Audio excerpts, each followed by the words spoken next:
คลิปนี้บ่าวแปลงมาเมืองเก่ามาเบิ่งเพิ่นเฮ็ดงานกสิกรรมเนาะเพราะว่าบุญประจำปีนี่เพิ่นก็เริ่มวางขายเครื่องขายของแล้วเนาะจัดสถานที่จุดยมพสิโคตรเนาะวัดธาตุยมพสิโคตรบ่าวแปลงสิได้ถ่ายรอบๆให้พี่ให้น้องเบิ่งเนาะคอยไปฟังนั่นก็แม่นฟังนครพนมเนาะ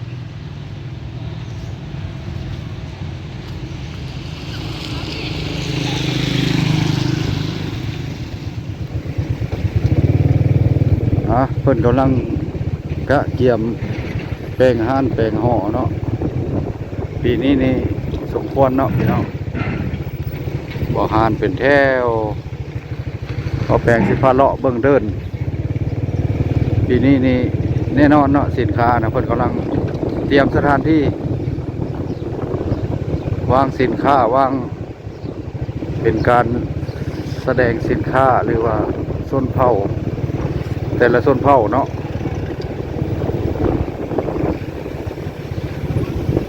แต่ละส้นเผาแบบมาวางแสดงไปมีอย่างเนาะจักสานหมดหรือว่าอะไรต่างๆหานห่อเป็นกาเกียมมัดละ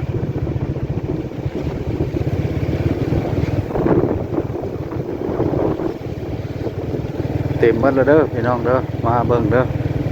ตัวนี้ประตูโค้งทางเข้านะ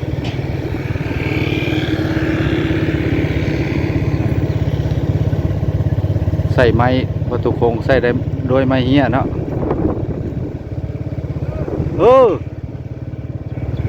เดี๋ยวเลาะเบิ่งเกี่ยวชมเบิ่งแต่ละหานแต่ละห่อเนาะ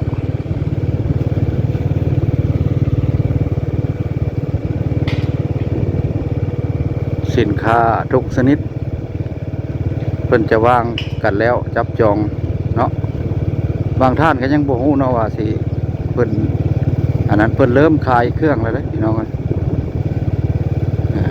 บริเวณเดิน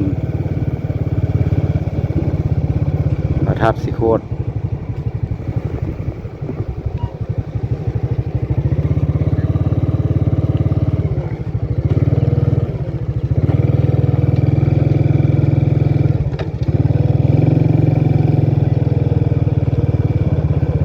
เต็มกันหมดแล้ว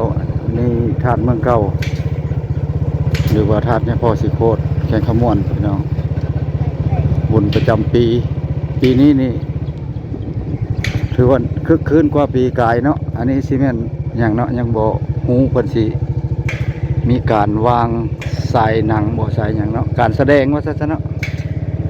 นี่บริเวณเดิน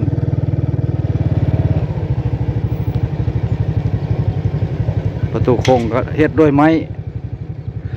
เหี้ยเลยเนาะนี่เป็นพบพระอาจารย์โดยแม่ละแต่เก้าแล้วเพราะว่าบางอย่างจะถามละบ่เคยเห็นแบบนี้นะบ่เคยมีมาปีนี้แบบแป๊กนะ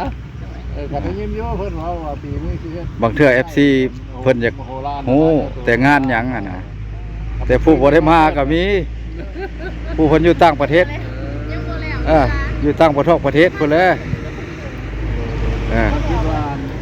อันจะเมื่อแบบว่ามาเศร้ามาอย่างป้าจะเสียเงินหลายเนาะเศร้ากว้านเด้อมาแต่ละคนหลวงเนาะโดยตัวหลายบริเชียงเงินหลายปีกายนี่มันบ่มีหยังได้ปีกายนี่ก็เขาจะเสียนะฮะปีใดแต่ค่อยน้อยมาคาก็เห็นปีนี้อันแป๊กแบบนี้ขอบใจน้ำพันหลวงแล้วมีทุกปีแล้วนะอันนั้นไม่น้ำข้นล้วนหันเป็นอันนั้นย่านว่าไข่อันนี้ฉดอกวางแสดงเนาะนี่แต่ว่าเขาบริเขาแต่จะบางคนนะครับเลาะเบิ่งเนาะการที่ว่าสินค้าต่างๆเนาะเลาะเบิ่งในงานนี่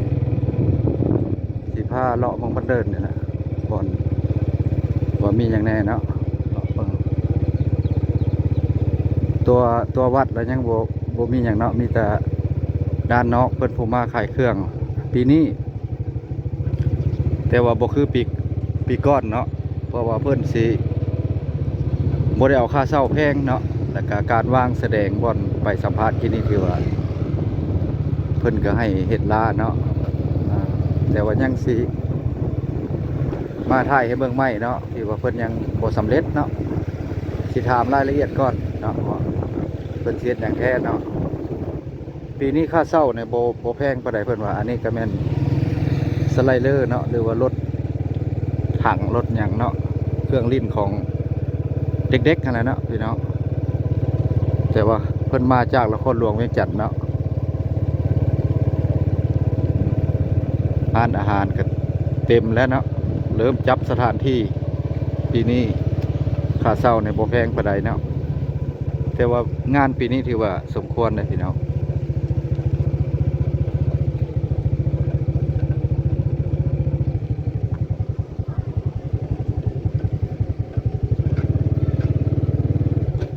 ว่าแปลงจะขี่รถถ่ายเนาะให้พี่น้อง FC เขาได้เห็นเดินวัดเมืองเก่าเดินวัดพระธาตุสิโคตรมีอย่างแน่แล้ววางกันสำใดแน่แล้วก็เลาะเบิ่งตามเดินนี้เนาะบ่ได้สู่ตัดคลิปเนาะลากยาวเลยให้พี่น้อง FC เขาได้ฮู้ได้เห็นเนาะทางพี่น้องชาวไทยเขาหรือว่า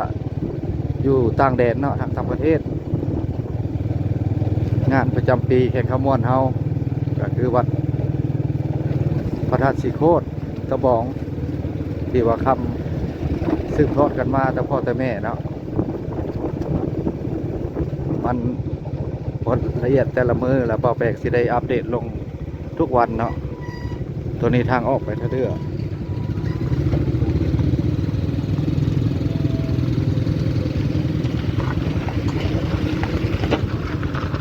ทางออกไปทางทะเดือ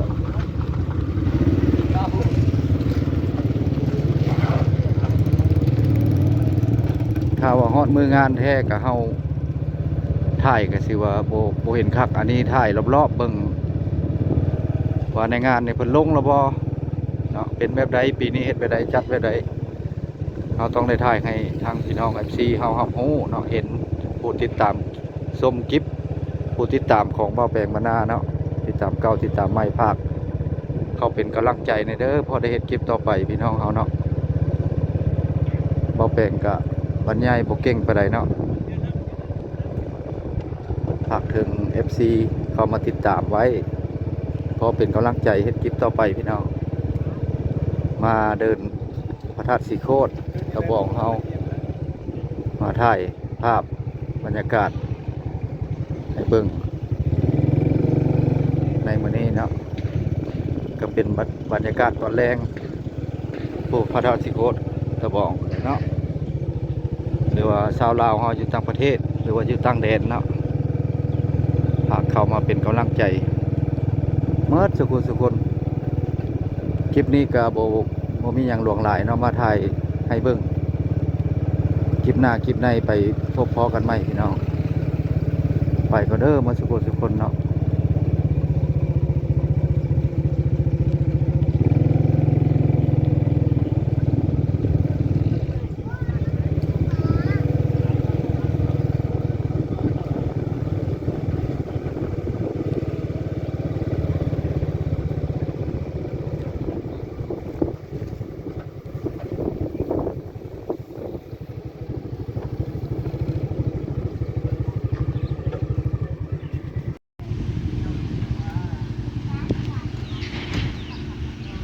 นี่เป็นมากราบไหว้เนาะ